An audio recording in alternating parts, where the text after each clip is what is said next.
হয় পোনপ্ৰথমতে মই আমাৰ ডিমলগাঁও আক্ৰাসুৰ জিলা কাৰ্যালয় আছিলে তাতে গৈ শ্বহীদসকলক শ্ৰদ্ধাঞ্জলি জ্ঞাপন কৰিছোঁ।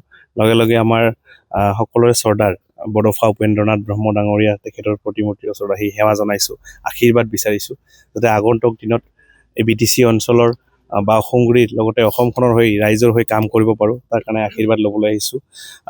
আগন্তুক বা যি নিৰ্বাচন হৈ গ'ল তাতে বা সংগ্ৰীবাসী ৰাইজে তথা এই অঞ্চলৰ ৰাইজে যথেষ্ট মৰম ভাল পোৱা দিছে।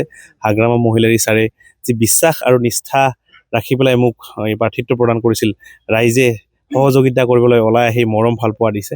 গতিকে আমি আশাবাদী, আমি আগন্তুক দিনত এই অঞ্চলৰ ৰাইজৰ যিবিলাক আশা কৰি মোক ভোট দিছিলে মই তেওঁলোকৰ কামসমূহ পূৰণ কৰিব পাৰিম। আৰু তাৰ কাৰণেই আজি কালি নিৰ্বাচনত জয়ী হোৱাৰ পিছতে আজি আশীৰ্বাদ ল'বলৈ আহিছোঁ, শ্ৰদ্ধাঞ্জলি জনাবলৈ আহিছোঁ।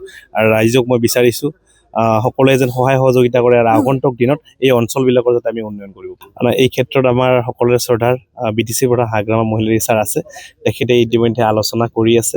BTCৰ উন্নয়নৰ কাৰণে যিখিনি মন্ত্ৰী দৰকাৰ ডক্টৰ হিমন্ত বিশ্ব শৰ্মা ছাৰে তেখেতে জানে আৰু তেখেতে নিশ্চয় দিব। ইতিমধ্যে আমাৰ চিফ ছাৰৰ লগত তেখেতৰ আলোচনা হৈছে আৰু চিফ ছাৰে যি ধৰণৰ নিষ্ঠা সহকাৰে BTC অঞ্চলত বসবাস কৰা প্ৰতিটো জাতি জনগোষ্ঠীক একলগ কৰি আগবঢ়াই লৈ যাব বিচাৰিছে, সেই নিষ্ঠা সহকাৰে আগবঢ়াই লৈ যোৱাৰ ক্ষেত্ৰত আমাৰ কি মন্ত্ৰীৰ প্ৰয়োজন বা কি দৰকাৰ ডক্টৰ হিমন্ত বিশ্ব শৰ্মা ডাঙৰীয়াই ভালকৈ জানে আৰু তেখেতে নিশ্চয় মৰম ভাল পোৱা দিব। এই অঞ্চলৰ ৰাইজক উন্নয়ন কৰাৰ ক্ষেত্ৰত তেখেতে আমাক সহযোগিতা আগবঢ়াব বুলি আমি আশাবাদী।